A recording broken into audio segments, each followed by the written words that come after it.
सबसे पहली न्यूज है जी इंटरनेशनल फ्रंट से, दैट इज ईरान की न्यूक्लियर टॉक्स दोबारा स्टार्ट हो गई हैं। ईरान यूएसए की न्यूक्लियर जो नेगोशिएशंस हैं न्यूक्लियर एडवांसेस को लेके, उनको रीस्टार्ट कर दिया गया है। तो यहाँ देखने लायक चीजें ये है एज ऑफ नाउ, तो इसका बैकग्राउंड ये हमें पता होना चाहिए कि ये असल में इशू क्या है, ईरान न्यूक्लियर टॉक्स का मतलब क्या है, इसका पीछे का वो क्या है। अब जो ये रीस्टार्ट हुई है नेगोशिएशंस, इनका आउटकम जब निकलेगा तो ये हमारे लिए इंपॉर्टेंट होगी। आउटकम हो सकता है 10 दिन 20 दिन, इसी दिन आ जाए शायद इसका नेगोशिएशन राउंड पहले पे बात मान जाए, क्योंकि USA has been busy with Indo Pacific and बाकी सारे एस्पेक्ट, वेस्ट एशिया से वैसे ही वो विड्रॉ हो रहे हैं। वो देखने लायक बात रहेगी आने वाले दिनों में क्या होता है, लेकिन तब तक हम लोग हमारा बैकग्राउंड चेक जो है उसको कवर कर लेते हैं कि ये इशू क्या है। Apart from that, there are like 2-3 news. One is from Kerala floods और another is from एक ट्राइबल रीजन है जहाँ पे प्रोटेस्ट हो रहे हैं कोल माइनिंग के खिलाफ। इस तरीके की छोटी छोटी खबरें हैं हमारे पास। तो बात करते हैं ईरान की। ईरान वेस्ट एशिया का देश, शिया मेजॉरिटी कंट्री है और being bordered by like countries like Pakistan है, अफगानिस्तान है, इस तरीके के। ये कौन सा देश है जी? ये कौन सी कंट्री है? उज्बेकिस्तान है, तुर्कमेनिस्तान है, कजाकिस्तान है, बताओ कौन सा स्थान है? सेंट्रल एशिया का कौन सा देश है? मैप की अच्छी नॉलेज रखने वाले लोग मुझे बताएंगे। ऑप्शन दे रहा हूं, कजाकिस्तान है, तुर्कमेनिस्तान है, उज्बेकिस्तान है। अगर ये उज्बेकिस्तान है तो ये क्या है? तो फिर ये क्या है?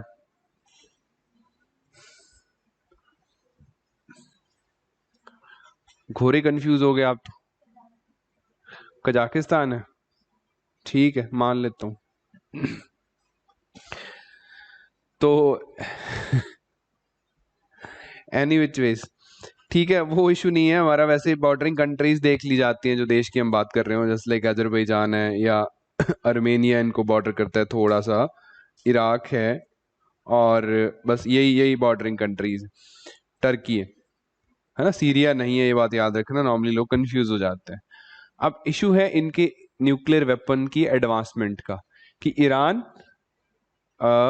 बहुत टाइम से सिंस दी 1970s, जब कोल्ड वॉर चल रहा था, शीत युद्ध चल रहा था यूएसएसआर और यूएसए के बीच, हमने एक दिन पहले भी रेफरेंस लिया था ना इसका, तो उन दिनों से ही 70s वाज द टाइम जब ईरानियन जो पावर्स थी, मोनार्क्स थे, और सो कॉल्ड यूएसए की गवर्नमेंट थी, उनमें जो रिलेशंस है वो कुछ हद तक ठीक होते हैं, और यूएसए की सरकार के द्वारा ईरान को कुछ न्यूक्लियर टेक्नोलॉजी ट्रांसफर कर दी जाती है, रिचर्ड निक्सन वगैरह जो प्रेसिडेंट थे। लेकिन पोस्ट 1979 ईरानियन रेवोल्यूशन जो हुआ, या उसके बाद यूएसएसआर का ब्रेकडाउन होता है, ईरानियन रेवोल्यूशन जो 1979 में हुआ, ईरान में कंप्लीट जो पॉलिटिकल स्ट्रक्चर है वो चेंज हो जाता है। मैं लेट आता हूँ, मुझसे भी लेट आते हैं, ऐसा क्या कर रहे होते हैं नीचे आप लोग? तो बाहर ही रह जाना था, एक तो हमारा दरवाजा इतनी आवाज करता है। तो 1979 में ईरान का जो स्ट्रक्चर था, पॉलिटिकल स्ट्रक्चर, वो चेंज हो गया। ईरानियन रेवोल्यूशन के बाद वहाँ सो कॉल्ड थियोक्रेसी स्टैब्लिश हो जाती है, रिलीजियस हेड आ जाते हैं, और यूएसए और ईरान के रिलेशन खराब हो जाते हैं। सिंस देन इनके पास टेक्नोलॉजी तो है। Over the period of time there were like rumours, news and intelligence कि ईरान उस टेक्नोलॉजी का इस्तेमाल करके यूरेनियम इनरिच कर रहा है, और देयर आर अगेन एविडेंसेस कि वो इस इनरिच्ड यूरेनियम को सिविल यूजेस के साथ साथ उसके वेपन भी बनाएगा, बॉम्ब्स भी बनाएगा, एटॉमिक बॉम्ब बनाएगा। तो उसको लेके तनातनी जो यूएसए और ईरान में चल रही थी, फाइनली यूएसए ने बहुत सारे देशों के साथ मिलके ईरान पे सैंक्शंस लगा दिए। सैंक्शंस यानी कि पाबंदियां, इकोनॉमिक पाबंदियां, आप पे कोई व्यापार नहीं करेगा, कोई इंपोर्ट नहीं करेगा, कोई ईरान में इन्वेस्टमेंट नहीं होगी, इस तरीके की चीजें है ना। तो फाइनली 2015 वाज द टाइम जब ईरान टेबल पे बैठा नेगोशिएशंस के लिए कि ठीक है, आप हमसे सैंक्शंस हटा दीजिए, हम हमारा uranium enrichment programme cut down कर देते हैं। यूरेनियम और प्लूटोनियम इनरिचमेंट कर रहे थे। न्यूक्लियर साइंस तो थोड़ा बहुत आइडिया होगा, जो नहीं है उनको बता दूं कि यूरेनियम जो है, रॉ यूरेनियम, ऐसा नहीं है कि कहीं यूरेनियम की माइनिंग करी और बॉम्ब बन गया, ऐसा नहीं है। कॉम्प्लेक्स एटॉमिक टेक्नोलॉजी है, इसमें यूरेनियम को एनरिच करना पड़ता है रॉ यूरेनियम को ना येलो केक बोलते हैं, ये कई बार फैक्ट वैसे पूछ लिया जाता है, रैंडम फैक्ट है छोटी किताब वाला, येलो केक बोलते हैं। कटांगा की माइन से सबसे पहले माइनिंग हुई थी इसकी अफ्रीका से। येलो केक नॉर्मली ये शब्द है इंटरनेशनल ट्रेड में बात करी जाती है कि यूरेनियम इंपोर्ट एक्सपोर्ट हो रहा है, तो येलो केक इंपोर्ट एक्सपोर्ट हो रहा है। रॉ यूरेनियम, रॉ यूरेनियम से हम लोग एनर्जी प्रोड्यूस नहीं कर सकते, फ्यूजन फ्यूजन में इसका इस्तेमाल नहीं हो सकता, तो इसको एनरिच किया जाता है। यूरेनियम 235 या इस तरीके के आइसोटोप्स में इसको एनरिच किया जाता है। एनरिचमेंट का एक प्रोसेस है, केमिकल प्रोसेस है, एक लेबोरेटरी है, इंडस्ट्रियल प्रोसेस है। उसके बाद इसको हम लोग एनर्जी प्रोडक्शन के यूजेस में ला सकते हैं। वो energy in the form of weapon भी हो सकती है, वो energy in the form of हमारे रिएक्टर्स में भी हो सकती है, कंट्रोल्ड फ्यूजन फ्यूजन यहाँ पे होता है।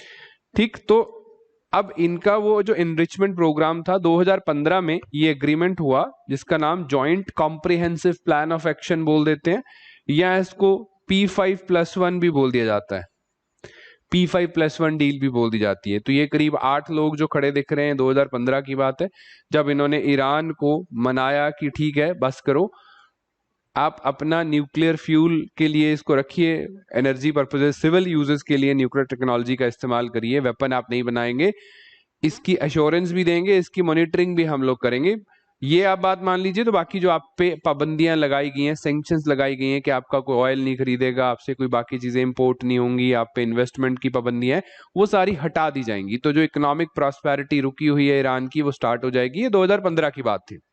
2015 वॉज द टाइम, पॉपुलरली इसको P5+1 बोला गया, या joint comprehensive plan of action इसका ऑफिशियल नाम था। अब इसमें कंट्रीज कौन सी थी? P5 कौन है? P5 कौन है? नहीं, P5 टॉप 5 पावर्स जो हैं, यूनाइटेड नेशन सिक्योरिटी काउंसिल के 5 परमानेंट मेंबर, 5 पावर्स वही हैं। तो वो कौन है जी? ये रहे एक तो, ये रहे एक तो, ठीक है, ये तेरा चाइना रहा। रशियन कौन है इनमें? इनमें रशियन कौन है? ये तो फ्रांस हो, ये है, तो ये कौन है? ठीक है, तो P5+1 like this, USA, UK, Russia, Germany, France, China. P5 German को अगर छोड़ दे तो बाकी ये आ जाती है P5, United nation security council के 5 मेंबर P5, और +1 के लिए एक ऐड करा जाता है, दैट इज जर्मनी। और एज एन ऑर्गेनाइजेशन जो इसको फैसिलिटेट करवा रहे थे, दैट वाज यूरोपियन यूनियन, उनका भी एक डेलीगेट है ना, आपको 8 मिलेंगे यहाँ पे, ये जो है यूरोपियन यूनियन के लोग, और बाकी बचा ईरान, इनकी नेगोशिएशन होती है। अब +1 जो जर्मनी है उसको इसीलिए टेबल पे रखा गया बिकॉज ईरान के जो ट्रेड और इकोनॉमिक रिलेशन है सबसे ज्यादा जिस देश के साथ थे वो जर्मनी था। तो अगर ईरान पे ट्रेड की पाबंदियां लगानी है और ईरान को नेगोशिएशन के टेबल पे लेके आना, तो जर्मनी का वहां होना जरूरी था। अगर जर्मनी नहीं होता तो उसका मोटा अमाउंट ऑफ ट्रेड तो चलता ही रहना था। इसलिए इन देशों ने मिलके उनको परसू किया, और फाइनली 2015 में लैंडमार्क डील ओबामा एडमिनिस्ट्रेशन के अंडर कंक्लूड करी जाती है। और इससे क्या हुआ, ईरान का दोबारा जो ओपन है, जो ट्रेड का चैनल है वो ओपन हो जाता है, यूरोप के साथ भी, यूएस के साथ भी, एंड सब कुछ ठीक चलने लगा, स्मूथ चलने लगा। और ये वही टाइम था, 2015 वाज द टाइम जब मुझे लगता है सबसे सस्ता ऑयल मार्केट था, सबसे सस्ता ऑयल शायद हमने भी कभी डलवाया होगा। तो that was 2015 was the time. क्यों? जब ये पाबंदियां हटती हैं तो ईरान का जो बहुत टाइम से वो ऑयल स्टोर कर रहे थे निकाल के, उन्होंने अचानक से मार्केट में बेचना शुरू करा। मार्केट ऑलरेडी ड्रॉप थी, और ज्यादा सप्लाई आई तो प्राइसेस क्रैश करे थे, क्रूड ऑयल के प्राइसेस क्रैश करे थे यहाँ से, है ना। ये सबसे सस्ते प्राइसेस के दिन रहे हैं 2-4-5 महीने। उसके बाद और चीजें रोल प्ले करती हैं तो प्राइसेस दोबारा फ्लक्चुएट होना शुरू होते हैं। एनीवे, साइड इफेक्ट था। तो अब जो है इस डील में हुआ क्या, बेसिकली क्या क्या बातें डिस्कस हुई 2015 में, कि देयर आर पाथवेज, जब there are pathways to have nuclear bomb, उन पाथवेज को ब्लॉक करा गया। पाथवेज क्या थे? ईरान की अगर फैसिलिटीज की बात करी जाए तो उनकी कुछ फैसिलिटीज थी जहां पे एनरिचमेंट हो रहा था, यूरेनियम एनरिच कर रहे थे, उसकी क्वांटिटी को कंट्रोल करा गया, ब्लॉक करा गया कि आप इससे ज्यादा एनरिच नहीं कर सकते हैं। वो यूरेनियम की जो 2 एनरिचमेंट फैसिलिटीज थी उनकी कैपेबिलिटीज को स्केल डाउन करा गया क्वांटिटी वाइज। उसके बाद वेपन ग्रेड जो प्लूटोनियम बना रहे थे, अब इनके पास प्लूटोनियम के रिएक्टर्स तो है नहीं है, और प्लूटोनियम जो रिएक्टर्स में यूज होता है उसका ग्रेड भी कम होता है। अब वो कैसे कम होता है वो साइंस की बातें हम नहीं करेंगे। तो वेपन ग्रेड जो प्लूटोनियम था उसकी प्रोडक्शन को भी बंद करा गया, और जो फिजिल मटेरियल प्रोड्यूस करने के जो कोवर्ट अटेम्प्ट्स थे जिनको वेपन्स में यूज करना उसको भी ब्लॉक करा गया। ब्लॉक यानी कि इनकी लेबोरेटरीज, फैसिलिटीज, मैन्युफैक्चरिंग प्लांट्स हैं, उनकी कैपेबिलिटीज को या तो स्केल डाउन कर दिया गया, या ईरान मान गया कि अगर ये फैसिलिटी वेपन से रिलेटेड है तो हम इसको बंद कर देंगे। अब ये बंद करके रखेंगे, देखेगा कौन? That is international atomic energy agency. इसके inspectors over the period of time उन फैसिलिटीज को विजिट करेंगे, सर्टिफाई करेंगे कि ये जो काम हो रहा है सिर्फ सिविल यूजेस के लिए, इनकी प्रोडक्शन की कैपेबिलिटीज, इनका टाइप ऑफ फ्यूल जो है वो न्यूक्लियर वेपन में यूज नहीं होगा। ये जाने के साथ साथ इनके कैमरास भी वहां इंस्टॉल करेंगे जो कि रियल टाइम में उन साइट्स की मॉनिटरिंग कर रहे थे। इसके लिए ईरान मान गया कि ठीक है, ठीक है। अब दूसरी बात, अगर ये डील ना होती तो उनको एक बॉम्ब बनाने में 2-3 महीने लगने थे, जो भी मटेरियल चाहिए 2-3 महीने में वो हर एक 2-3 महीने में वो एक बॉम्ब बना सकते थे। इस तरीके की फैसिलिटीज ईरान में थी। अब जो हुआ, इस डील के बाद वो सारे पाथवेज को ब्लॉक कर दिया गया न्यूक्लियर वॉरहेड बनाने के। तो there was no such potential कि ये न्यूक्लियर वेपन बना दें। अपेरेंटली तो ऐसा नहीं दिख रहा था। जो उनकी फैसिलिटी से वो मॉनिटर कर दी गई, स्केल डाउन हो गई, सेंट्रीफ्यूजेस को मिनिमाइज कर दिया गया, नंबर ऑफ सेंट्रीफ्यूजेस को, तो वो सब कुछ हो गया। ठीक है, तो इंटरनेशनल एटॉमिक एनर्जी एजेंसी की बात कर लेते हैं थोड़ा सा, क्योंकि ऐसे फैक्ट्स आ जाते हैं। वीना बेस्ड एक इंटर गवर्नमेंटल फोरम है। हालांकि बना तो ये इंडिपेंडेंट था, लेकिन आजकल यूनाइटेड नेशन को रिपोर्ट करता है। ये यूएन की स्पेशलाइज एजेंसी नहीं है, संयुक्त राष्ट्र संघ की एजेंसी नहीं है, ना ही यूएन ने इसको बनाया है। ये अपनी ही इंडिपेंडेंट ट्रीटी से कंट्रीज ने इसको फ्रेम करा था। लेकिन आजकल इसकी जो रिपोर्टिंग है, रिपोर्ट ये यूनाइटेड नेशन सिक्योरिटी काउंसिल को भी करता है, जनरल असेंबली को भी करता है। ये बात पता होनी चाहिए। दूसरी बात, ये इंटर गवर्नमेंटल फोरम है for what? Scientific technical cooperation on the peaceful use of nuclear technology and nuclear power world wide. Nuclear power tech को किस पे पीसफुली कैसे यूज करना है, तो हर जगह पे इनकी गाइडलाइंस है। लेट अस से अपने देश में न्यूक्लियर पावर प्लांट है ना, बहुत सारे। कितने? 7 योर कॉल, जितने भी। तो अब उन न्यूक्लियर पावर प्लांट्स में क्या वहां पे काम करने वाले वर्कर्स एंड एम्प्लॉयज की सेफ्टी गाइडलाइंस को फॉलो किया जा रहा है या नहीं किया जा रहा? उनका इंश्योरेंस, हेल्थ इंश्योरेंस प्रॉपरली किया जा रहा है या नहीं किया जा रहा? उस रिएक्टर जो हम लोग इस्तेमाल कर रहे हैं वहां पे कोई एक्सीडेंट ना हो, उसके लिए सारे सेफगार्ड्स लिए जा रहे हैं नहीं लिए जा रहे? उनमें कोई डिजाइन फ्लॉ तो नहीं है, कहीं चेरनोबिल जैसा कोई बड़ा डिजास्टर दोबारा ना हो जाए? इसके सारे जो सेफगार्ड मैकेनिज्म्स है उनको मॉनिटर करता है international body, international atomic energy agency. इनकी बहुत सारी कन्वेंशंस वगैरह हैं जो हर एक देश ने रेटिफाई करी हुई हैं इन हर एक एंगल पे, चाहे वर्कर सेफ्टी है, ऑक्यूपेशनल हजार्ड्स की बात है, या इन्वायरमेंटल हजार्ड्स की बात है, रेडियो एक्टिविटी की बात है, एक्सीडेंट्स की बात है, हर जगह पे इनकी गाइडलाइंस है। सिमिलरली विद द एनरिचमेंट और वेपन प्रोग्राम पे, तो यही कोऑर्डिनेट करते हैं हर जगह। और यूएन की स्पेशलाइज्ड एजेंसी नहीं है, उनको रिपोर्ट जरूर करती है, अलग से बनाई गई थी, इंडिपेंडेंट है। नहीं गौरव, इजराइल का कोई रोल नहीं था। इजराइल का रोल आएगा। इजराइल का इस डील को करवाने में बड़ा रोल नहीं था, लेकिन इजराइल का इसको डील को तोड़वाने में पूरा पूरा रोल था। ठीक है जी, तो वो काम हो गया। अब ये डील चल रही थी, सब कुछ ठीक हो गया, ईरान मेन स्ट्रीम ट्रेड में आने लगा और यूएस ईरान के रिलेशंस भी स्मूथ हो गए। 2018 was the time. West Asia में ना, अगर मैं पावर ट्रायंगल की बात करूं, वैसे मैंने 1-2 बार शायद पहले भी आपको बताया होगा कि there are countries like Saudi Arabia, there are countries like Iran. ये एक दूसरे के जानी दुश्मन है। ये सुन्नी मेजोरिटी कंट्री है, वो शिया मेजोरिटी कंट्री है, और इनकी आपस में डायरेक्टली इनडायरेक्टली कंफ्लिक्ट चलती रहती है। इकोनॉमिक या पॉलिटिकल वो कंफ्लिक्ट्स इनकी चलती रहती हैं। यहाँ पे एक तीसरा प्लेयर आ जाता है, Israel. That is the poster boy of United States of America in West Asia. USA का पोस्टर बॉय है ना। Israel was a established state in 1948, Jews को वहां पे एस्टैब्लिश किया गया। उसमें यूएसए का ठीक ठाक कंट्रीब्यूशन था, और यूएसए की फॉरेन पॉलिसी इंटरेस्ट्स में इजराइल का ठीक ठाक रोल रहता है। और इजराइल की किसी भी अरब देश के साथ नहीं बनती थी, बिकॉज इनको अरब जो पैलेस्टीनियन अरब मुस्लिम्स थे उनको हटा के इस्टेब्लिश करा गया था वहां पे ना, पैलेस्तीन की जो टेरिटरी है। इस वजह से युद्ध भी बहुत हुए हैं, 3-4 बार ये लड़े भी हैं। तो डायरेक्टली सारी अरब देशों के साथ इनकी जो है तनातनी इस एरिया में रहती है। ईरान उनमें से बहुत बड़ा है।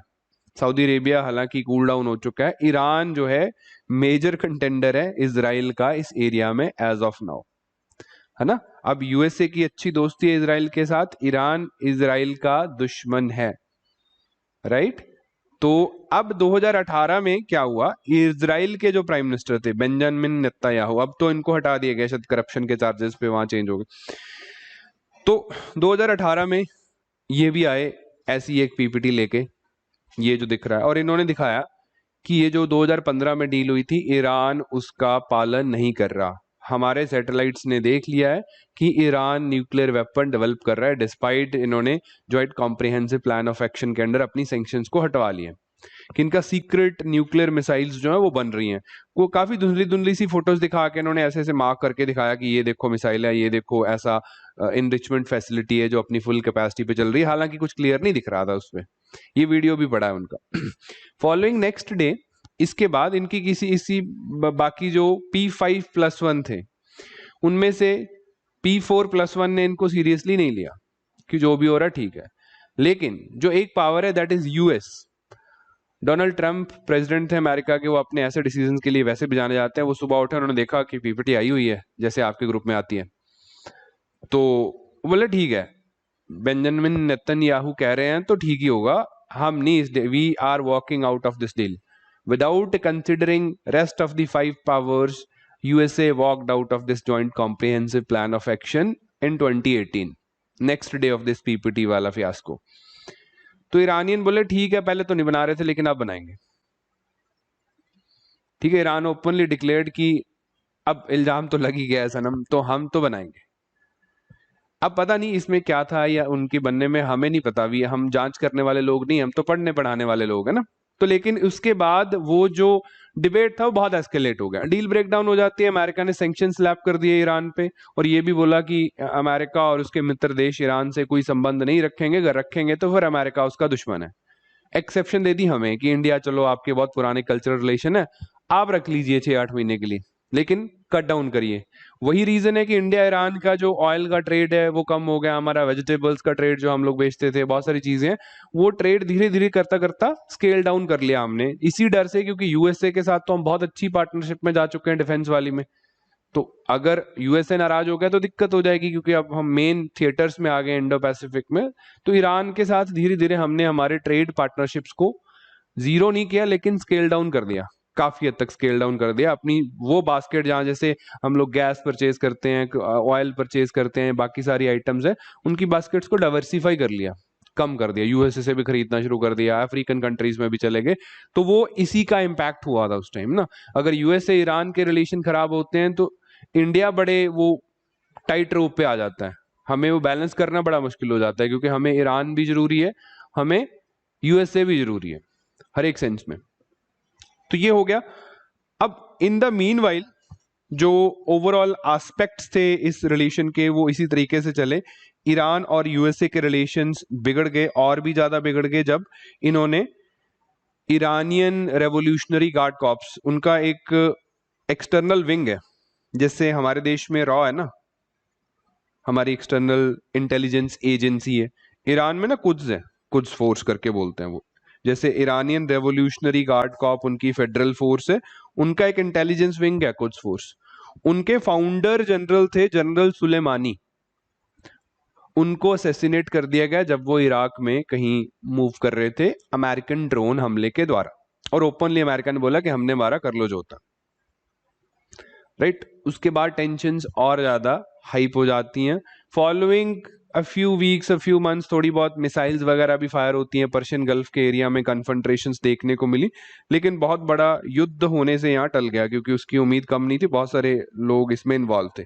इस एरिया में नेवल कन्फ्रंट्रेशंस थोड़ी बहुत, किसी एक शिप को अटैक किया जाता है, या एक सिविल एयरलाइनर भी अटैक हो गया था ईरान में मिसाइल्स लॉन्च करते हुए। वो ईरानियों ने खुद ही एक सिविल एयरलाइनर को मार गिराया, उनको लगा कहीं अमेरिकन एयरक्राफ्ट आ गए।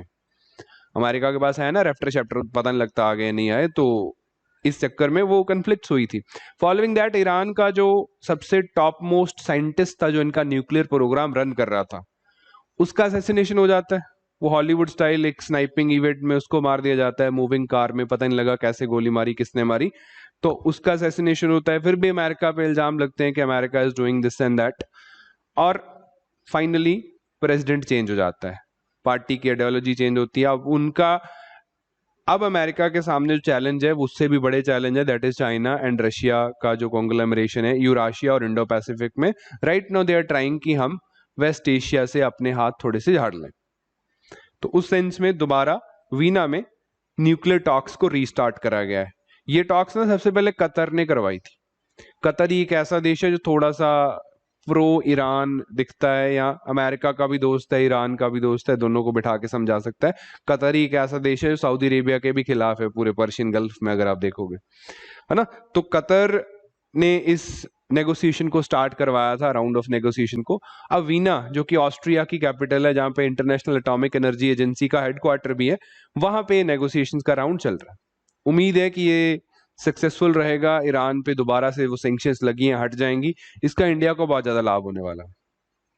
चाहे वो बॉम्ब बनाए, कुछ भी बनाए, लेकिन हमारे जो व्यापार के रिलेशंस है, अदर देन दैट भी हमारे बहुत सारे स्ट्रेटेजिक फ्रंट्स हैं, इकोनॉमिक फ्रंट्स हैं। जैसे ईरान को यूज करके हम वो international north south transport corridor से बहुत सारी कंट्रीज को एक्सेस करने की कोशिश तो कर ही रहे हैं। वशगाबाद एग्रीमेंट है या international north south transport corridor agreement है, वहां ईरान एक मेजर कंट्री है जो लॉजिस्टिकल सपोर्ट हमें प्रोवाइड करेगा बाकी कंट्रीज को एक्सेस करने के लिए, है ना। तो ईरान से हमारे रिलेशन ठीक होने बहुत जरूरी है। अगर ईरान यूएसए के रिलेशन बिगड़ते हैं तो हम वैसे चिंता में आ जाते हैं, तो वो उससे हमें फायदा हो जाएगा, लेकिन वो देखने लायक बात है। अब इसका सेकंड फॉलोअप हम तब लेंगे जब वीना टॉक्स, जो नेगोशिएशन टॉक्स है, वो कंक्लूड हो जाती हैं, उनमें कुछ बहुत बड़ा निकलता है। ठीक,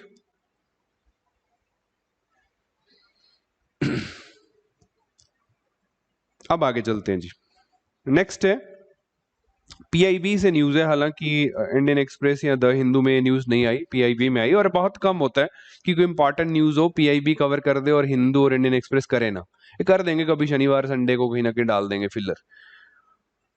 था ये कि हमारे जो मिनिस्टर थे गवर्नमेंट के, एग्रीकल्चर मिनिस्टर, वो कह रहे हैं कि आत्मनिर्भर भारत इनिशिएटिव के चलते भारत जो है वो फर्टिलाइजर्स में भी आत्मनिर्भरता हासिल कर लेगा।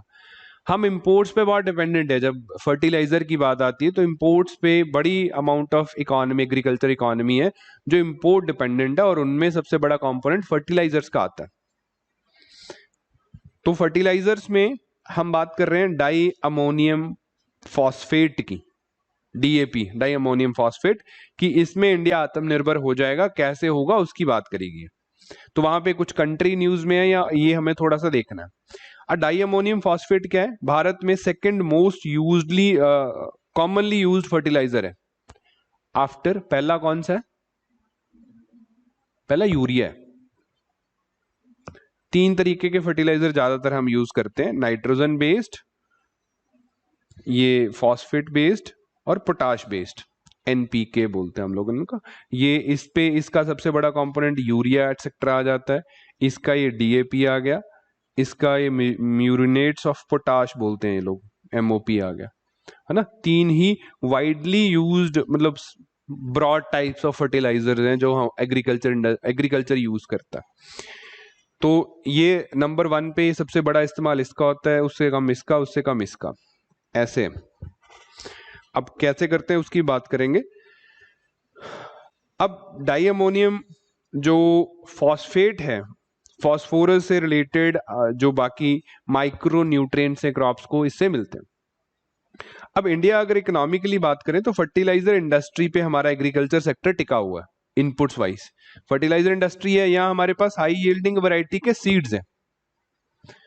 अब देखा जाए तो सीड्स की टेक्नोलॉजी भी हम लोग इंपोर्ट करते हैं, अच्छे सीड्स की। अगर मैं उदाहरण लूं, कॉटन का एग्जांपल हम लोग ले लें, तो कॉटन का एग्जांपल, हम कॉटन में जो बीटी टेक्नोलॉजी इस्तेमाल करी जाती है, जिसको वो बोलगार्ड कहते हैं, बोलगार्ड टेक्नोलॉजी, वो अमेरिका की है ना। अमेरिका एक कंपनी है, कौन सी, मॉन्सेंटो है शायद, तो उसका पेटेंट है। वो टेक्नोलॉजी का राइट हमें मिलता है, उसके जो रॉयल्टीज हैं हमारी कंपनीज पे करती हैं, जिससे हम लोग जेनेटिकली मॉडिफाइड कॉटन के वो बनाते हैं, सीड्स बनाते हैं, फार्मर्स को देते हैं। Other than these type of imports हम फर्टिलाइजर डायरेक्टली इंपोर्ट करते हैं। तो उस सेंस में हमें अगर वाकई आत्मनिर्भर होना है तो एटलीस्ट फर्टिलाइजर्स के जो रॉ मटेरियल है या एटलीस्ट उनकी प्रोसेसिंग इंडिया में होने लगे, ये इनका मेन विचार था। अब ये बता दूं, बोलगार्ड को आपने इग्नोर तो कर दिया, ये शब्द ना यूपीएससी के पेपर में आया था 21 वाले में, इस वाले में नहीं, इससे पिछले वाले में, कि बोलगार्ड वाज इन, ये न्यूज में रहता है, Bollgard 1, Bollgard 2, Bollgard 3। Seed technology है, जेनेटिकली मॉडिफाइड कॉटन सीड बनाने की टेक्नोलॉजी है, मोनसेंटो का पेटेंट है, वो गवर्नमेंट के साथ उनका प्राइसिंग का इशू चलता है, इसलिए न्यूज में बना रहता है। या कॉटन क्रॉप को बहुत सारे इंसेक्ट इन्फेक्ट कर रहे हैं इन दिनों में, जैसे पिंक बॉल वॉर्म आया था या आर्मी बॉल वॉर्म है, इस तरीके के, या भी व्हाइट फ्लाइज का अटैक होता है, तो वो न्यूज़पेपर में आता है क्योंकि टेक्सटाइल इंडस्ट्री से लिंक्ड है। कॉटन के प्राइस भी जंप किए थे पिछले साल, उस वजह से भी न्यूज में है। सरकार का गवर्नेंस का इशू चल रहा है, जीएम क्रॉप है, इस वजह से न्यूज में। तो इसलिए यूपीएससी ने प्री में पूछ लिया था कि बोलगार्ड 3, बोलगार्ड 2, बोलगार्ड 1 न्यूज में चल रहे थे, they are related to which crop? Simple, it was cotton. तो ऐसी चीजें शब्दावली पता होनी चाहिए। डिटेल में आपको ये नहीं जानना कि कैसे वो जीन ही चेंज कर देते हैं सीड का, हमें सिर्फ ये जानना है कि ये क्या है, किससे रिलेटेड। तो अब कर क्या रहे हैं, इस न्यूज का बेसिक मतलब तो यही है। पहले तो थोड़ी प्रशंसा करी गई सरकार की कि बहुत अच्छा काम कर रहे हैं हम, तो आत्मनिर्भर हो जाएंगे, बहुत बढ़िया हो जाएगा, type of things. Other than that there was information जो हमारे काम की। इंफॉर्मेशन क्या है कि हमारे देश में एक प्राइवेट कंपनी है, कोरोमंडल इंटरनेशनल लिमिटेड, उसने सेनेगल की एक कंपनी के साथ, सेनेगल की कंपनी एक्वायर कर ली है। सेनेगल एक देश है वेस्ट अफ्रीका में, जहां से हम लोग फॉस्फोरस का बेसिक जो मटेरियल है इस फॉस्फेट माइनिंग कंपनी से हम लोग ले लेंगे और देश में यहां आके उसको प्रोसेस करेंगे, जिससे डाई अमोनियम फॉस्फेट हम लोग बनाएंगे। ये बेसिक सी बात है, ठीक। ये कोई भी नहीं पूछेगा आपको कि कोरोमंडल इंटरनेशनल लिमिटेड किससे रिलेटेड है, एक प्राइवेट कंपनी है, इनका वो हो गया। लेकिन जब कोई हम लोग बात करेंगे ना आत्मनिर्भरता से रिलेटेड, अगर फर्टिलाइजर इंडस्ट्री या how they are helping in agriculture industry, तो वहां पे इस तरीके के एग्जांपल हम दे सकते हैं कि there are certain Indian companies, हमारी सरकार इस तरीके के जॉइंट वेंचर्स को एनकरेज कर रही है और उनके चलते हम रॉ मटेरियल खरीद रहे हैं फर्टिलाइजर देश में बनाने के लिए। Hence we are being self dependent, self reliant हो रहा है इंडिया। ऐसा कुछ जेनेरिकली है ना, नॉट स्पेसिफिकली, जेनेरिकली। आप कंट्री का नाम यूज कर सकते हैं, कंपनीज के नाम याद नहीं रहेंगे आपको, ना तो ये याद रहेगा बाओबाब माइनिंग केमिकल कॉर्पोरेशन है या ये कोरोमंडल इंटरनेशनल है। अगर एक ही बात याद करनी होती तो कर लेते, इस तरीके का तो बहुत बड़ा डेटा सेट है हमारे पास। तो सिंपल याद रखेंगे कि there are Indian companies in the fertiliser sector and there are like Senegal की कंपनी इन फर्टिलाइजर सेक्टर, हमारे वाली ने उनको एक्वायर कर लिया for the raw material of DAP. वो यहां आएगा और उससे हम 10 लाख मिलियन टन जो है वो डायमोनियम फॉस्फेट या एनपीके मैन्युफैक्चर करेंगे। अब सेनेगल के बारे में बात कर लेते हैं। सेनेगल वेस्ट अफ्रीका का एक देश है, वेस्टर्न अफ्रीका में लोकेटेड है, डकार इनकी कैपिटल है और रिसोर्स मिनरल रिच कंट्री है। इस तरीके के minerals, lime phosphate, phosphatic minerals वहां मिलते हैं और हम वहां से लाके यहाँ इंडिया में प्रोसेस करेंगे। दूसरी बात, अगर थोड़ा सा डिटेल लोकेशन में जाना है तो border, it is being bordered by Mauritania, Mali, Guinea Bissau and Gambia को तो ये कवर ही करता है चारों तरफ से। छोटा सा देश है जो इससे इनक्लोज्ड है, दैट इज गैम्बिया। अब ये कंट्रीज ना West Asia, West Africa, northern Africa की कंट्रीज न्यूज में बनी रहती हैं। बहुत सारे कारण रहते हैं न्यूज में बनने के, सबसे बड़ा कारण होता है तख्ते पलट बहुत होते हैं यहाँ। मिलिट्री आती है, डिक्टेटर को गोली मार दी या भगा दिया और नया डिक्टेटर चेंज हो जाता है, या यहाँ मिलिटेंसी या इस तरीके की अपराइजिंग्स बहुत होती हैं, लड़ाइयाँ होती रहती हैं। ऑटोनॉमस, सेमी ऑटोनॉमस रीजन्स बहुत हैं, एथनिक कन्फ्लिक्ट्स बहुत हैं साहेल रीजन में, तो उस वजह से न्यूज में रहते हैं। या कुछ देश हैं अपने इधर वेस्ट अफ्रीका में बीमारियां भी बहुत फैलती हैं, जैसे नाइजीरिया से मंकी पॉक्स आया, अभी मार्बर्ग वायरस आया, या पिछली बार इबोला आ गया था, तो उस वजह से भी वेस्ट अफ्रीकन देश न्यूज में रहते हैं। अब यही कारण जो था, इस बार यूपीएससी ने क्वेश्चन पूछ लिया, 2022 के प्रीलिम्स में ही सवाल आया था रिगार्डिंग द कंट्रीज एंड वो क्यों न्यूज में थी। अफ्रीका की कंट्रीज, किसी में कू हुआ था, किसी में एथनिक कन्फ्लिक्ट हुआ था, समथिंग लाइक दैट, तो हमें पता होना चाहिए। अभी तो सेनेगल में ऐसा कुछ हो नहीं रहा, शांति ही है, लगभग शांति है देश तो, लेकिन इससे बॉर्डर एक छोटी सी कंट्री दैट इज गिनी बिसाऊ, ये हमेशा न्यूज में रहता है। हर दिन न्यूज में रहता है। सेनेगल में तो अभी इलेक्शन होने वाले हैं, इस वजह से ही न्यूज में, लेकिन गिनी बिसाऊ अपने डिफरेंट कारणवश न्यूज में रहता है। इसको वो नार्को स्टेट बोलते हैं। जैसे लेट 80s में या 90s में कोलंबिया को बोला जाता था ना नार्को स्टेट, कि it is being, government is being controlled by drug peddlers. तो वही कोलंबियन ड्रगीज, मैक्सिकन ड्रगीज का ये ले ओवर पॉइंट है, जब वो पूरे यूरोप में ड्रग ट्रैफिकिंग करते हैं तो गिनी बिसाऊ इज अ कंट्री जो उनको सपोर्ट करता है। क्यों करता है? क्योंकि इनकी सरकार is being supported by these druggies, तो इस वजह से न्यूज में रहते हैं। नार्को स्टेट है ना, कि illegal drug trafficking from Latin America to Europe, उसका बेस पॉइंट क्या है आजकल? वो पैनामा नहीं है, वो मैक्सिको नहीं है, वो गिनी बिसाऊ है। इस वजह से न्यूज में रहता है। अब कैसे जाते हैं, कैसे ड्रग पेडलर्स चोरी करते हैं, कोई नेटफ्लिक्स ने सीरीज बना दी तो देख लेना, वैसे देखने की आवश्यकता नहीं, पेपर में नहीं आएगा। ठीक है, वो आ जाएगा नार्कोस का चौथा सीजन और यहीं से आएगा जैसे हालात है। ठीक,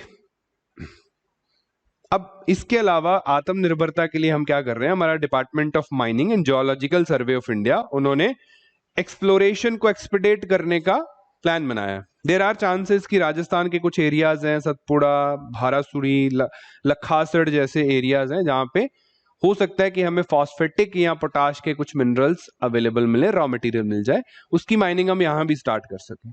उसके लिए हमें सर्वेज करने होंगे। वो जियोलॉजिकल सर्वे ऑफ इंडिया और हमारा जो डिपार्टमेंट ऑफ माइनिंग है वो कर रहे हैं अपने काफी फास्टर पेस पे, वो कोशिश कर रहे हैं। तो ये भी हमारा इनिशिएटिव है देश में फर्टिलाइजर्स को लेके आत्मनिर्भरता लेके आने के लिए। दो चीजें ना, हम क्या कर रहे हैं, जॉइंट वेंचर्स को एनकरेज कर रहे हैं, उदाहरण के लिए सेनेगल और हमारी कंपनी के बीच जैसे हुआ, और हम अपने ही देश में नए एवेन्यूज ढूंढ रहे हैं कि हमें रॉ मटेरियल मिलना शुरू हो जाए। नहीं तो लगभग मोर देन 20-30% ऑफ यूरिया भी हम लोग इंपोर्ट करते हैं। फॉस्फेट और पोटाश तो, पोटाश में तो है ही नहीं, जीरो ही है, हम लोग 100% इंपोर्ट पे डिपेंडेंट है। एनपी में जो के है पोटाश है ना। फॉस्फेट में भी बहुत सारी चीजें हैं, जैसे रशिया बहुत बड़ा सप्लायर है हमारा, चाइना बहुत बड़ा सप्लायर है हमारा, सऊदी अरेबिया से आती है, मोरक्को से आती है, मोरक्को से भी करते हैं। मोरक्को अफ्रीकन कंट्री है, इसके ऊपर है, ये है मोरक्को। ठीक है, उस स्पेन को भाग के जाने वाले लोग इसी रास्ते जाते हैं। मोरक्को, मैराकेश कैपिटल इनकी। तो सॉरी, मोरक्को की कैपिटल रबात है, पक्की बात है?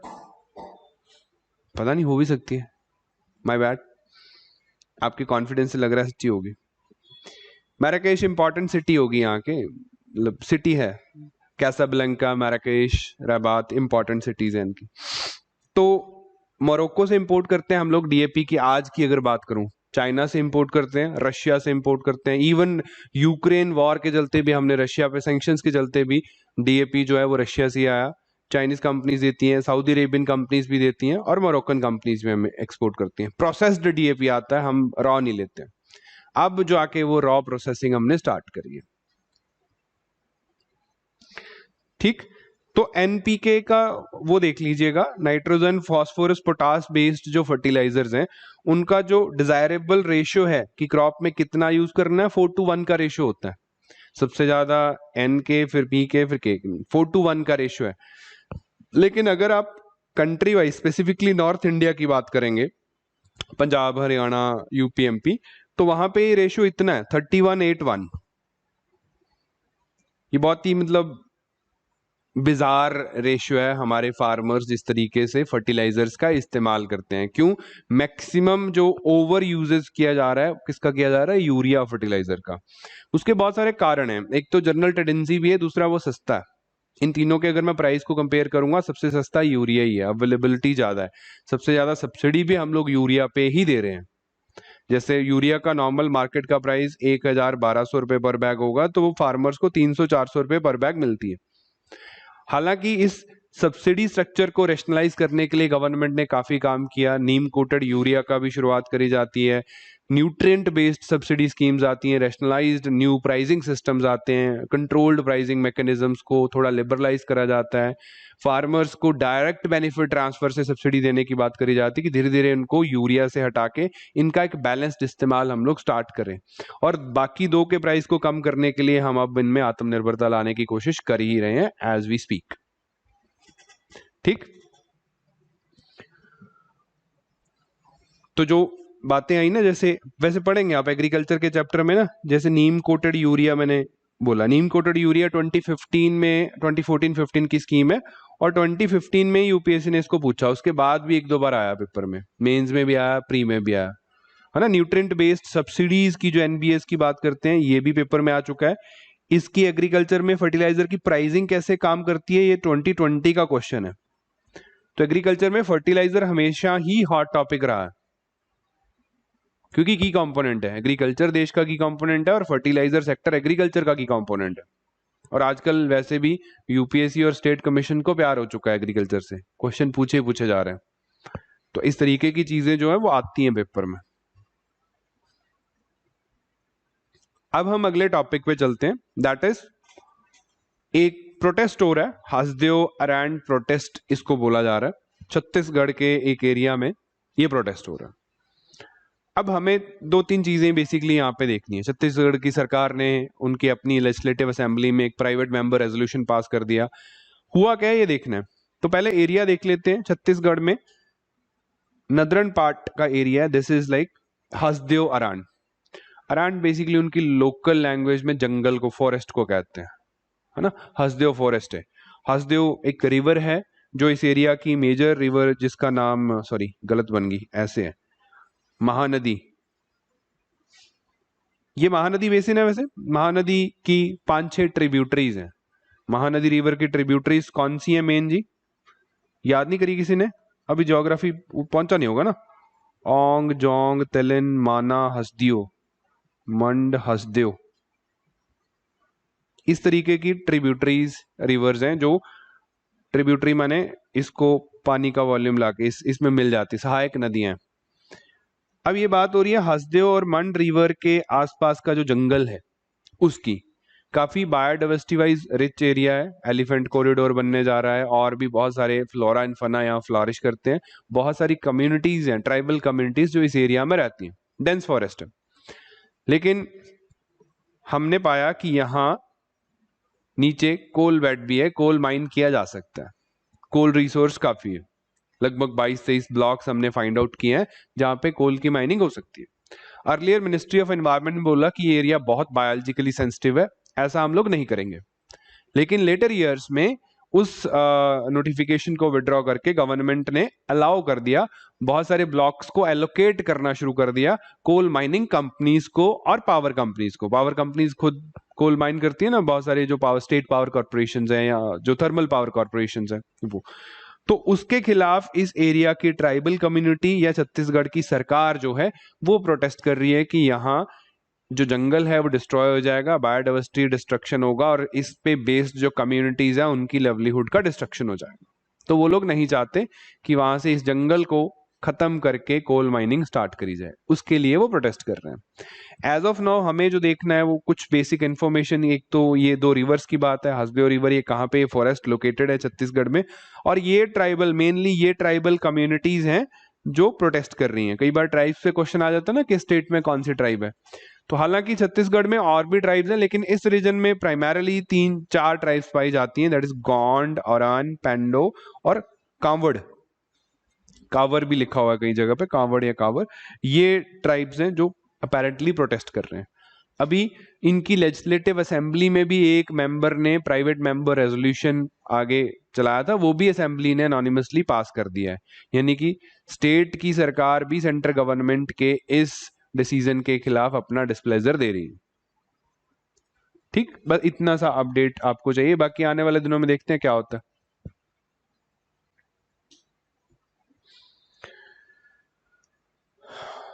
अब लास्ट आज की न्यूज है, Kerala stairs eight repeat of 2018 floods. जैसे जैसे बारिश वहां पे हो रही है, हैवी डाउनपोर जो केरला में देखने को मिल रहा है। अब पहली बात, ये न्यूज एज इट इज तो हमारे काम का नहीं है, क्योंकि अभी तो हो ही रहा है, जो हो चुका है हम ज्यादातर वो पढ़ते हैं। बुरी खबर है, वैसे फ्लड्स आएंगे, बहुत सारी लाइव्स एंड एसेट्स का नुकसान होगा, पर जैसे हालात इधर दिख रहे हैं वो लग रहा है कि केरला में फ्लड्स जो है वो पुराने 2018-19 में जैसा हुआ था सिमिलर हालात बन सकते हैं। तो हम थोड़ा सा बेसिक्स देख लेते हैं। अगर नहीं, हम चाहेंगे कि नहीं आए, हम उम्मीद करेंगे कि हमें ना पढ़ना पड़े, लेकिन अगर ऐसा कुछ हुआ तो हम फिर फर्दर स्टार्ट कर लेंगे। तो केरला में फ्लड्स प्रोन एरियाज की बात करते हैं। केरला अगर आप ज्योग्राफी वाइज देखेंगे तो केरला में फ्लड्स आने के चांसेस क्यों बनते हैं, उसका उसकी ज्योग्राफी पे बहुत बड़ा इंपैक्ट है। Geography, there are like 44 rivers in Kerala. 44 में से 41 रिवर्स जो हैं वो वेस्टवर्ड फ्लो करती हैं, यानी कि अरेबियन सी में जाती हैं, और 3 रिवर्स जो हैं वो ईस्टवर्ड जाती हैं, यानी कि बे ऑफ बंगाल में जाती हैं। अब 41 में से लगभग there are 42 dams, one of the highest number of dams होंगे देश में। 42 डैम्स लगभग हर एक रिवर पे रिजर्वॉयर्स और डैम्स बने हुए हैं। अब दूसरी बात, अगर हम लोग इनकी हैबिटेशन की बात करें, इन स्टेट्स की हैबिटेशन की बात करें, तो ये जो वेस्टर्न घाट्स का एरिया है, इकोलॉजिकली जो सेंसिटिव रीजन्स है, इनकी बहुत सारी सेटलमेंट्स इन्हीं नदियों के क्रॉस है। डेंसली पॉपुलेटेड एरियाज जो हैं वो इन्हीं नदियों के क्रॉस है जो यहाँ से बहती हैं, क्योंकि बहुत सारी रिवर्स हैं। और इनके जो डैम्स हैं, जहाँ यहाँ पे जो माउंटेन स्ट्रक्चर है, वो बहुत सारा पानी अपने साथ सिल्ट लेके आता है। इनके जो ये डैम बने हुए हैं उनका बेस जो है, बहुत बड़ी सिल्ट वहां पे डिपॉजिट हुई है। सिल्ट डिपॉजिट होने का मतलब क्या है कि डैम की पानी को स्टोर करने की कैपेसिटी कम है, ऑलरेडी कम है। दूसरा, पुराने डैम में बहुत लंबे समय से वो हो रहा है, कोऑर्डिनेशन ठीक नहीं है। जब अचानक से बहुत ज्यादा रेनफॉल होता है तो उन डैम से पानी रिलीज जो हम लोग स्ट्रक्चर्ड मैनर में करते हैं, डैम अथॉरिटी का काम ये होता है ना कि हमें पता है कि अगले हफ्ते तक इतने बारिश हो जाएगी, तो हम हमारे डैम में उस पानी को अकोमोडेट करने के लिए उतनी जगह बना के रखते हैं। क्या करते हैं, धीरे धीरे वो पानी नदी पे रिलीज कर दिया जाता है, सो दैट रिवर में भी वो पानी कम कैपेसिटी से आगे समुंदर तक पहुंच जाए। लेकिन अगर अनएक्सपेक्टेड रेनफॉल होता है, या हमारे डैम अथॉरिटीज सोए हुए थे या उनको पता ही नहीं लगा कि बारिश होने वाली है, तो डैम ऑलरेडी अपनी कैपेसिटी पे होंगे और ज्यादा पानी आएगा तो उन्हें अचानक बहुत सारा पानी छोड़ना पड़ता है। तो डैम टूटने का खतरा है ना, एक भी डैम टूटा तो आधा केरला इधर लक्षद्वीप के पास पहुंच जाएगा, बह जाएगा, क्योंकि वो बहुत ह्यूज अमाउंट ऑफ पानी कैरी करते हैं।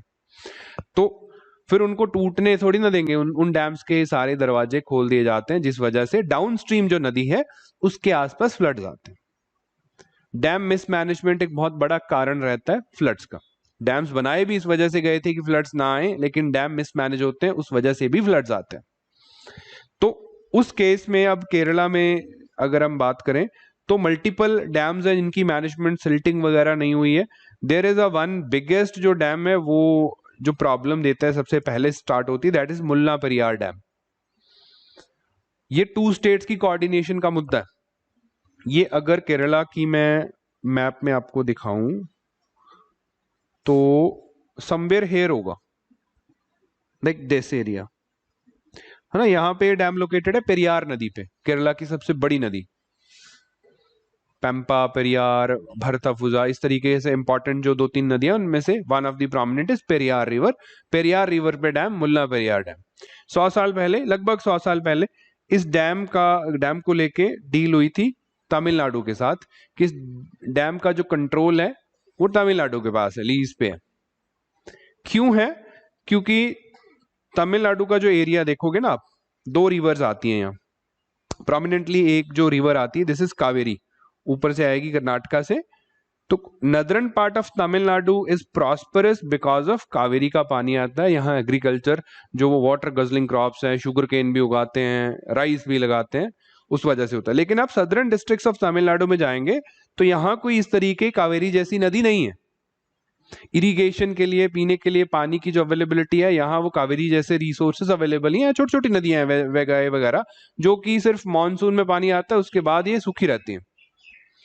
तो उस वजह से इन्होंने मुल्ला पेरियार डैम लीज पे लिया और उस डैम से थोड़ा कैनल सिस्टम वगैरह डेवलप करके, समथिंग लाइक दैट। अगर ये मुल्ला पेरियार डैम है तो एक कैनल सिस्टम बनाया गया जिससे ये पानी नीचे वगाए रिवर में डाल दिया गया, और इस रिवर पे फर्दर इरिगेशन के जो स्ट्रक्चर हैं, कैनल्स वगैरह कंस्ट्रक्ट करके सदर्न पार्ट ऑफ तमिलनाडु को इरिगेशन के लिए, पीने के लिए पानी यही डैम प्रोवाइड करता है। अब बात क्या है कि ये डैम हो गया पुराना, बहुत पुराना, और ऊपर कावेरी नदी में भी पानी की अवेलेबिलिटी कम होगी। वो कृष्णा राजा सागर डैम जो कर्नाटका में बना है, उन्होंने बहुत सारा पानी स्टोर करना शुरू कर दिया। कर्नाटका तमिलनाडु की भी लड़ाई चल रही है उस डैम को लेके, क्योंकि तमिलनाडु में पानी की बहुत किल्लत है। तो उस वजह से तमिलनाडु ने क्या किया, मुल्ला पेरियार डैम की सेफ्टी लेवल्स को ब्रीच करते हुए इसका लेवल बढ़ाना शुरू किया। तब अब मुल्ला पेरियार डैम अगर टूटता है तो डिवास्टेशन किसकी होगी, वो केरला की होगी। Entire Kerala will be destroyed, लगभग लाइक ऐसा मान लीजिए, मेजॉरिटी ऑफ द पॉपुलेशन जो। अब फायदा इससे तमिलनाडु को, क्योंकि उनको अपनी एग्रीकल्चरल कम्युनिटीज को बचाना है। तो इसको लेके डिस्प्यूट तो बहुत टाइम से चल ही रहा है कि इसका जो कंट्रोल है, इसको, इसकी सेफ्टी पे बात करी जाए, इसका वाटर लेवल कम करा जाए। वाटर लेवल कम करते हैं तो उसकी अवेलेबिलिटी तमिलनाडु के फार्मर्स के लिए कम होती है, वो अपना लेके एक पॉलिटिकल इशू बना हुआ है। फेडरल जो आपस में रिलेशंस का, वो भी एक इशू बना हुआ है। लेकिन इन दिनों में कहानी उल्टी हो जाती है। इन दिनों में पानी बहुत एक्स्ट्रा आता है और एक्स्ट्रा पानी ये लोग केरला की तरफ रिलीज कर देते हैं पेरियार नदी पे डाउनस्ट्रीम, क्योंकि ये कैनाल की तो बड़ी लिमिटेड सी कैपेसिटी है। अब एक्स्ट्रा पानी आया, इस एरिया में रेनफॉल हुआ, पानी आया, तो ये लोग इस एरिया डाउनस्ट्रीम में रिलीज करते हैं। और इसके डाउनस्ट्रीम जो केरला के अपने रिजर्वायर्स बने हुए हैं, उनको मजबूरीवश पानी रिलीज करना पड़ता है और फ्लड्स की शुरुआत हो जाती है। ऐसे ही बाकी डैम्स का इशू भी है, लेकिन वो केरला खुद मैनेज करता है अचानक से जब रेनफॉल होता है। अब इसमें तो सबसे बड़ा इल्जाम, जैसे 2018 के फ्लड्स आए थे, यहीं से शुरुआत हुई थी कि तमिलनाडु ने इन्फॉर्म नहीं किया केरला की अथॉरिटीज को कि भाई हम लोग पानी छोड़ने वाले हैं। नहीं तो क्या करते, उनका जो नीचे वाला रिजर्वर है विच इज इडुक्की, वो उसको पहले खाली करके रखते हैं कि यहाँ से पानी एक्स्ट्रा आएगा, हम इसको खाली कर लेते हैं तो ये इसको होल्ड कर लेगा। तो इन डाउनस्ट्रीम एरियाज पे फ्लडिंग नहीं होनी थी। तो इंटरस्टेट कोऑर्डिनेशन एक बहुत बड़ा इशू है डैम मैनेजमेंट में। अगर दो स्टेट्स में, इसने बहुत बार फ्लड्स आए हैं डैम मिसमैनेजमेंट से, यही नहीं इसके अलावा भी बहुत बार फ्लड्स आए हैं, तो वो एक इशू फ्लैग होता है। बाकी है excess rainfall, act of God, जिसको ना तो कंट्रोल किया जा सकता है, उसको सिर्फ प्रिडिक्ट किया जा सकता है। अगर प्रोडिक्शन ठीक होगी तो डेफिनेटली ये अथॉरिटीज के पास कम्युनिकेशन जाएगा, ये अपने डैम खाली करके रखेंगे, तो हो सकता है पानी यहाँ ये होल्ड कर लें जो एक्सेस वाटर आता है, राइट। ये एक बार पंजाब में भी हुआ था, भाखड़ा वालों ने पानी छोड़ दिया था, बीबीएमबी ने, सारा पंजाब वाज फ्लडेड। तो ये ऐसी चीजें हो जाती हैं। पुअर मिसमैनेजमेंट ऑफ डैम से बहुत बार हमने देखा कि डिफरेंट एरिया ऑफ कंट्री में फ्लड्स आए। यही काम अब हो रहा है केरला में। Recipe for the disaster like multiple. पहली बात है बरखा, हैवी प्रेसिपिटेशन, हैवी डाउनपोर जब होगा तो डेफिनेटली पानी एक्सेस आएगा। उसके बाद हमारा डैम मैनेजमेंट ठीक नहीं है, वहां पे बहुत सारा सिल्ट है, या बॉडीज के आपस में कोऑर्डिनेशन नहीं है, या हमने उनको पहले से वार्न ही नहीं किया, अर्ली वार्निंग ही नहीं दिया कि बारिश हो सकती है, क्योंकि हमें खुद नहीं पता चला। तो उस सेंस में एक बहुत बड़ा डिजास्टर होता है। फिर आने वाले दिनों में हम बात करेंगे, अगर ऐसा हो गया, कस्तूरी रंगन रिपोर्ट की या माधव गडगिल रिपोर्ट की, जिसने बोला था कि इन एरियाज को खाली करवाने की आवश्यकता है, ये इकोलॉजिकली सेंसिटिव रीजन है, इतनी बड़ी पॉपुलेशन है, नदियों का एरिया तो हमने ऑलरेडी कैचमेंट को कम करके रखा है, तो उनमें पानी जाने की जगह भी नहीं, नदियां भी सिल्टेड है, डैम्स भी सिल्टेड है। अब एक्सेसिव वाटर आएगा, ना तो डैम रोकेंगे ना नदियां उसको लेके जा पाएंगी, फिर वो घरों में ही घुसेगा। तो ये आने वाले दिनों की बात है, उम्मीद होपफुली ठीक हो जाए सब। अगर नहीं आया तो इनको फिर हम डिटेल में देखें, ठीक। बाकी बस यही न्यूज थी आज के न्यूज़पेपर में हमारे काम की। अगर आपके डाउट्स हैं तो देख लेते हैं।